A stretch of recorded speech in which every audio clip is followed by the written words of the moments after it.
It's almost time for kids time. We're gonna be late. It's time to share. There's a world out there looking for a friend like Jesus. It's time to share. There's a world out there. Let's tell him that he loves us so. Let's tell him that he loves us so. Kids time. Kids time. Kids time. Hi, boys and girls. What if you saved up all your money for months and months and even years to buy something you've always wanted?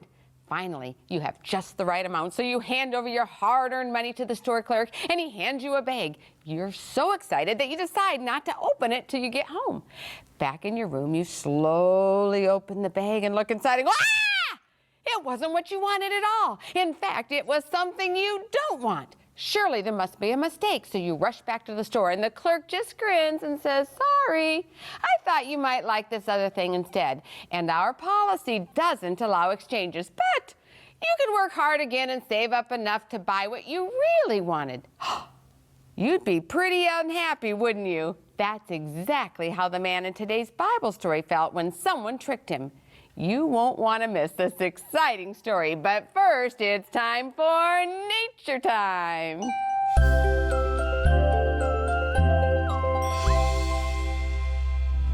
Hi, boys and girls. Welcome to Nature Time. We're in the beautiful country of Australia at the Gold Coast. It's so beautiful. This is where many people come for their vacations. But today, we're in Currumbin at the Wildlife Currumbin Sanctuary, and we've got a special expert guest for you today. Her name is Lauren. Lauren, glad to have you here. Thank you for having me. And you've got something that looks pretty prickly. Yeah. In fact, his name is Prickles. Prickles. And he is a short-beaked echidna. A short-beaked echidna. Yeah. Okay. So now, tell me a little bit about this. These look pretty prickly, these things. Are they quills or what are they?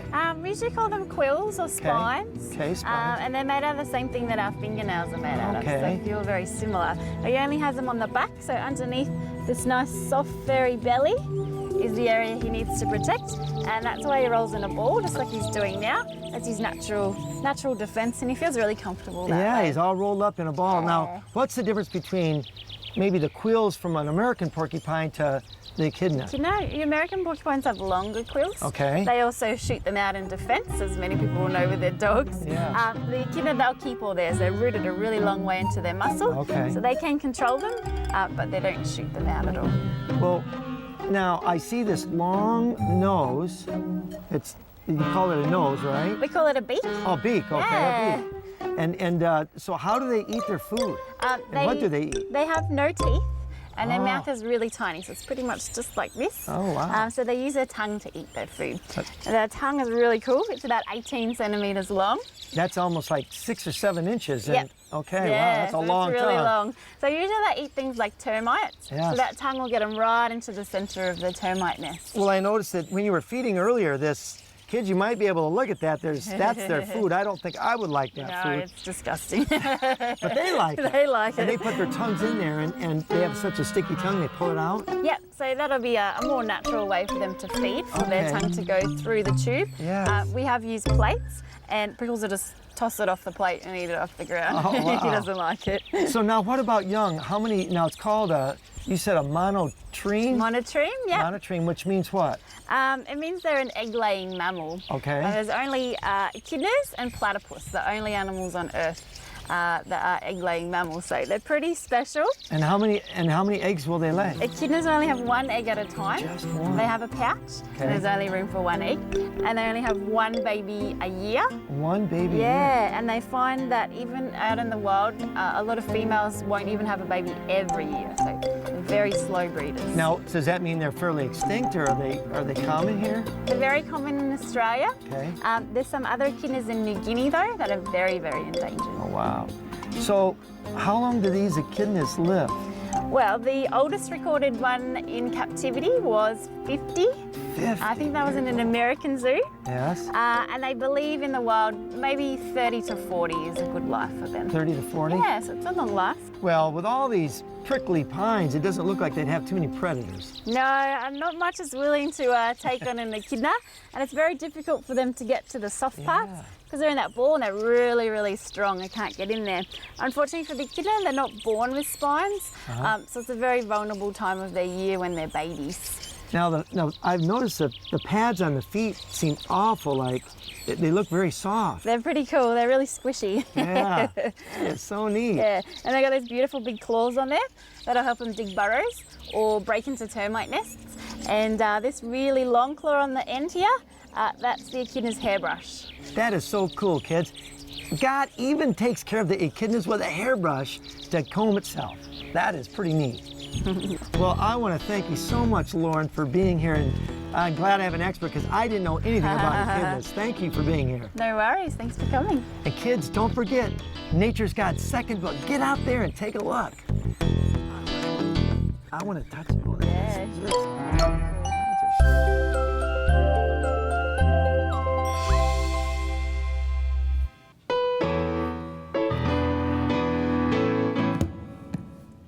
One tata, one mega, one Susa, one Shalalaba. One tata, one mega, one Susa, one Shalalaba. One tata, one mega, one Susa, one Shalalaba. one tata, one mega, one Susa. One Shalalaba. Jesus no kubelela, Jesus no kubelela, uno kubelela. Jesus no kubelela, Jesus no kubelela, uno kubelela. Jesus no kubelela mi. Jesus no kubelela mi, Jesus no kubelela mi, uno kubelela. One tata lapa, one bega lapa. Tatalapa, wani begalapa, wani susalapa, wani susuini uno kubelela. Wani tatalapa, wani begalapa, wani susalapa, wani susuini uno kubelela. Wani tatalapa, wani begalapa, wani susalapa, wani susuini uno kubelela.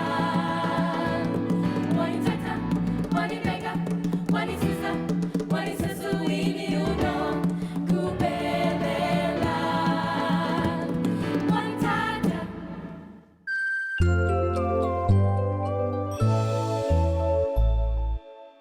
Welcome to Learning Time. I'm glad you joined us today. Today, we are in beautiful Collegedale, Tennessee. And we've got a special science program for you, and I've got some helpers. Let's find out who we have. And way over here we have My name is Shay. Shay. Thanks for helping us today. And you are? Olivia. Livia, thank you for being here. And on the end we have Lauren. Lauren. I appreciate your help. And you are? Angel. Angel. Hey, now everybody likes science up here, right? Yeah, and you like science too. Now, today we're going to be studying a little bit about air. Air is all around us. And you know what? I've got a little challenge for these young ladies right here. And let's see, if you'll just take a balloon. Okay, take a balloon. Here's a balloon for you. I want you to blow it up. Can you blow up a balloon? Can you blow up the balloon up? Okay, just blow it up. Let's see how hard it is. Sometimes it's hard to blow it up. If you stretch it out, it becomes easier. Can you blow it up? Just like that. We can blow a balloon up in the air like here, and there's no problem. Or maybe we just have to blow harder. Okay, now put your balloon away. Okay, just put your balloon away. Now, you have another balloon in a bottle right here. So grab your bottle and see if you can't blow up the balloon. Are you ready? Okay, you have to blow out real hard. Let's go. Here we go.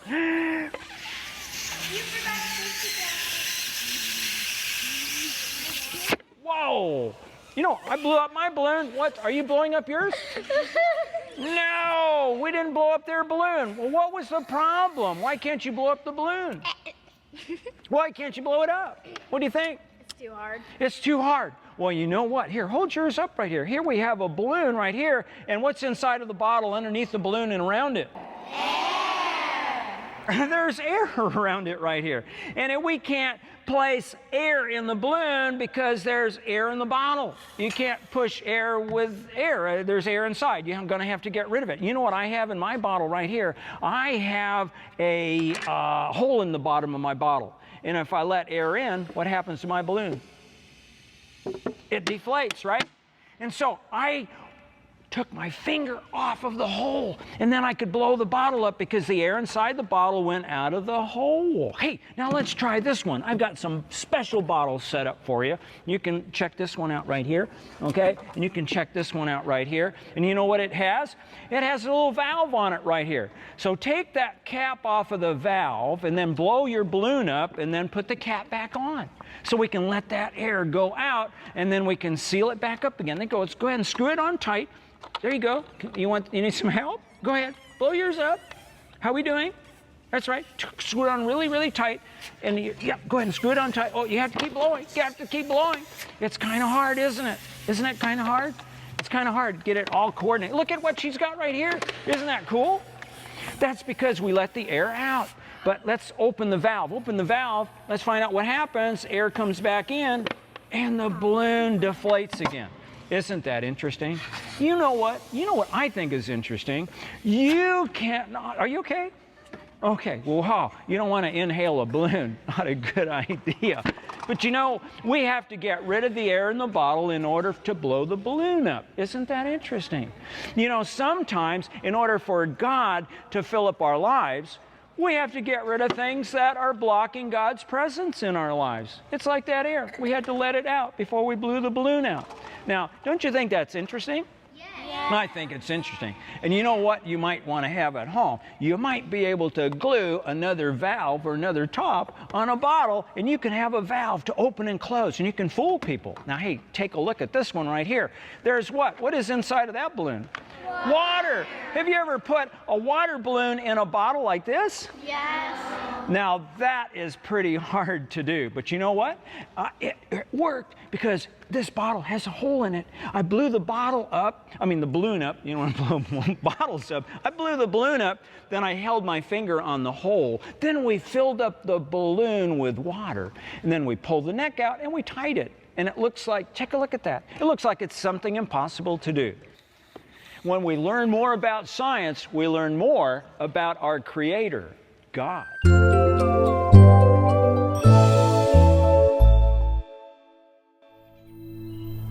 Oh, God. Can you hear me? It's your servant, Jacob. I feel so lost and alone. I have sinned against my brother and my father.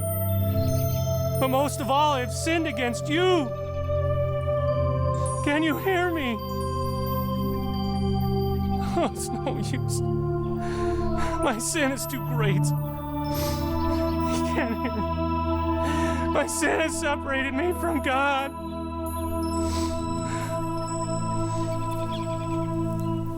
I must rest.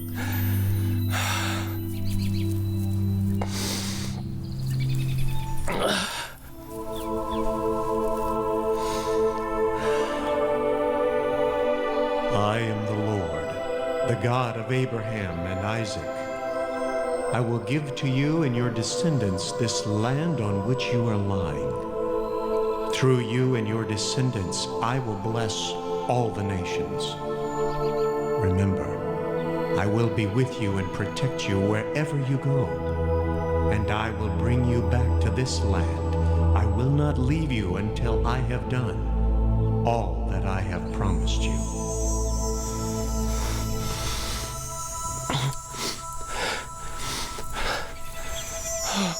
The Lord is with me. Lord, surely you're in this place and I didn't even know it. Thank you for being here with me.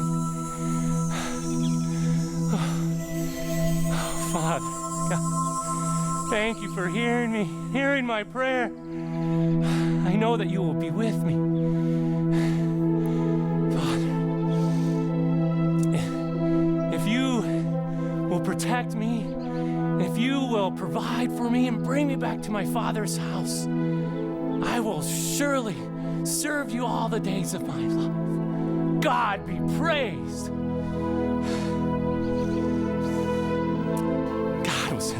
place and I didn't even know it. I shall call this place Bethel. I will build an altar to God. I will rest. I must rest and be on my way to my Uncle Laban's house in the morning. God be praised. God be praised.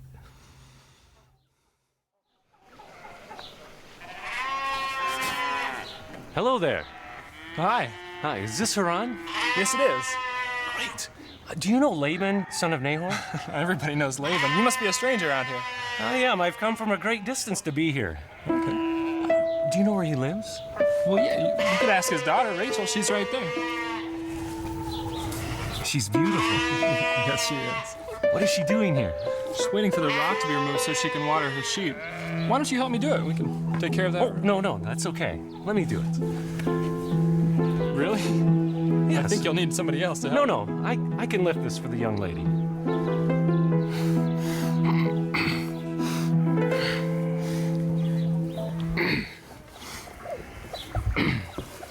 Wow. Rachel! So good to see you. I'm Jacob, your father's sister's son.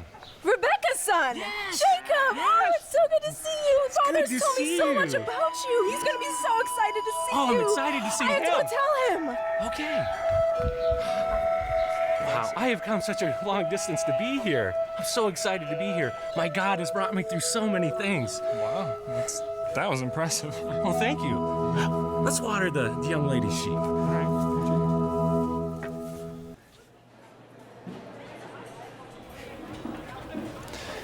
You know, Jacob, it seems like just yesterday you got here. It's hard to believe that it's been 30 days already. It's been really good working with you. Thanks. I think everybody here enjoys working with you.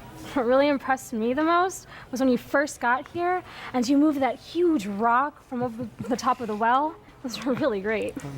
Jacob, it's been wonderful having you here. You're a hard worker. I've had my eyes on you, and I'd kind of like you to stay here and work. And what would it take to keep you here? Uncle Laban, there is one thing that will keep me here. And it's the hand of your daughter in marriage. That's great. Leah, did you hear that? He would like your hand in marriage to stay here? Oh. That's wonderful news. No, Uncle Laban. I do not love Leah. My love is for Rachel. I love you, Jacob. Rachel? No. This is not going to happen because it is our custom to have the older daughter married first. That's Leah. So we have a deal. No, Uncle Laban. My love is for Rachel, and I will work 7 years to have her hand in marriage. Did you say 7 years? Yes, I will work 7 years. 7 years Mm-hmm. for Rachel. Yes. What do you think? Please, Father. I love Jacob. So you're agreeable to this? Yes. 7 years now. I'll make an exception this one time. 7 years, hard work. At the end of the 7 years, you can have the hand of my daughter Rachel in marriage. Yeah. We have a deal? We have a deal. All right. Let us make a vow. This is great. And tomorrow, let's get started. We could take you up to that north pasture. We have some sheep up there. We want to open it up so we can have more pasture land, more sheep. We gotta grow some more flocks. Bigger families are coming, and new water up there. It's gonna be wonderful. That's a great idea. Good Sounds idea. great. Let us celebrate then.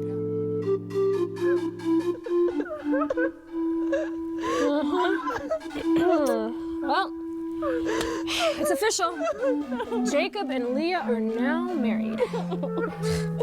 It's not right, Rachel. Jacob worked so long for you. 7 years. This was your wedding day. You were supposed to be out there wearing this beautiful wedding dress, not your ugly sister, Leah. And I love Jacob, and Jacob has worked 7 years for me, and my own father and sister are deceiving him, and I love Jacob, Billa. I'm supposed to be... I know you do, but just no matter what happens, remember one thing. Jacob loves you, and nothing is ever going to change that. Nothing. But tomorrow morning, when Jacob finds out that he's married to Leah and not you, he's going to be so angry. Oh, it's not right.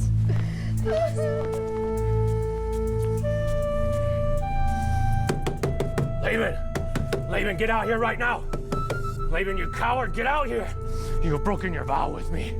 Get out here. Now, Jacob, what's all this fuss about? You look like you just got out of bed. You know what this fuss is all about.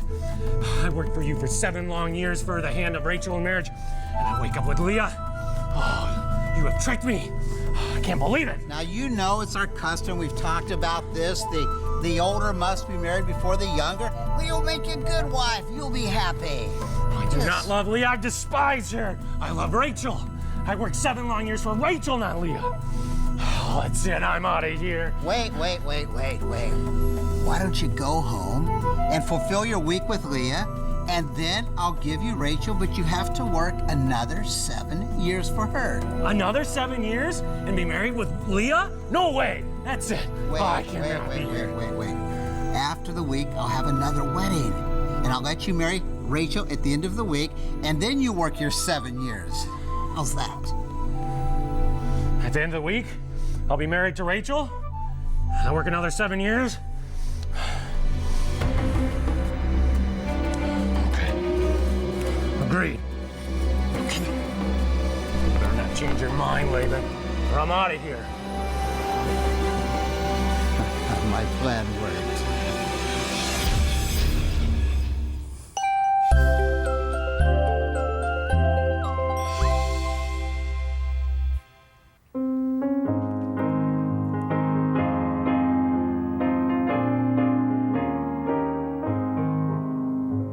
It's a grand thing to be a Christian. It's the best thing I know. It's a grand thing to follow Jesus anywhere and everywhere we go. For it's a grand thing to be a soldier in his army here below. It's the grandest thing to be a Christian. It's the best thing I know.